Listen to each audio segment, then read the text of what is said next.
ഒരച്ഛൻ ആരായിരിക്കണം അച്ഛൻ?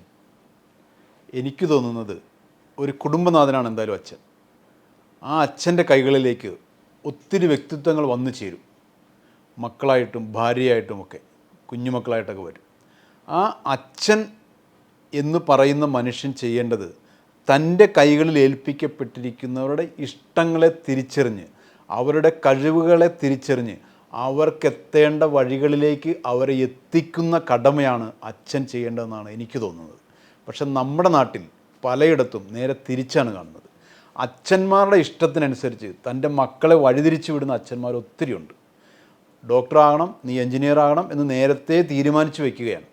അത്തരം തീരുമാനങ്ങൾക്ക് അങ്ങനെ തീരുമാനിക്കുന്ന അച്ഛന്മാരുടെ മനസ്സിൽ ആ മക്കളോട് ഇഷ്ടമില്ലാഞ്ഞിട്ടല്ല, തൻ്റെ മക്കളെല്ലാം ഒരു സേഫ് സോണിൽ നിന്ന് കളിക്കണമെന്ന് ആഗ്രഹിക്കുന്നത് കൊണ്ടും അവർ ചെറുപ്പക്കാരായിരുന്ന കാലത്ത് ഡോക്ടറോ എൻജിനീയറോ ചാർട്ടേഡ് അക്കൗണ്ടൻ്റൊക്കെ ആയാലേ രക്ഷപ്പെടാൻ പറ്റൂ എന്ന അവരുടെ പഴയ സങ്കല്പം അവരുടെ മനസ്സിലുള്ളത് കൊണ്ടാണ്. പക്ഷേ ഇന്ന് അച്ഛന്മാരോട് ഞാൻ പറയുന്നു, നിങ്ങളുടെ മക്കൾക്ക് എന്താണോ ഇഷ്ടം അതിൽ വലുതാവാനും അതിൽ നിന്ന് സാമ്പത്തിക ഭദ്രത നേടാനും ഉള്ള എല്ലാ ചാൻസും ഇന്ന് ഈ ലോകത്തുണ്ട്. അതുകൊണ്ട് എല്ലാ അച്ഛന്മാരും നിങ്ങളുടെ മക്കളുടെ ഇഷ്ടങ്ങൾ, അവൻ്റെ കഴിവുകൾ, അവൻ്റെ പ്രത്യേക താല്പര്യങ്ങൾ എന്തെന്ന് കണ്ടെത്തി അവരെ അവരുടെ വഴിയിലേക്ക് കൊണ്ട് എത്തിക്കാനായിരിക്കണം ഓരോ അച്ഛനും ശ്രമിക്കേണ്ടതെന്നാണ് എനിക്ക് തോന്നുന്നത്.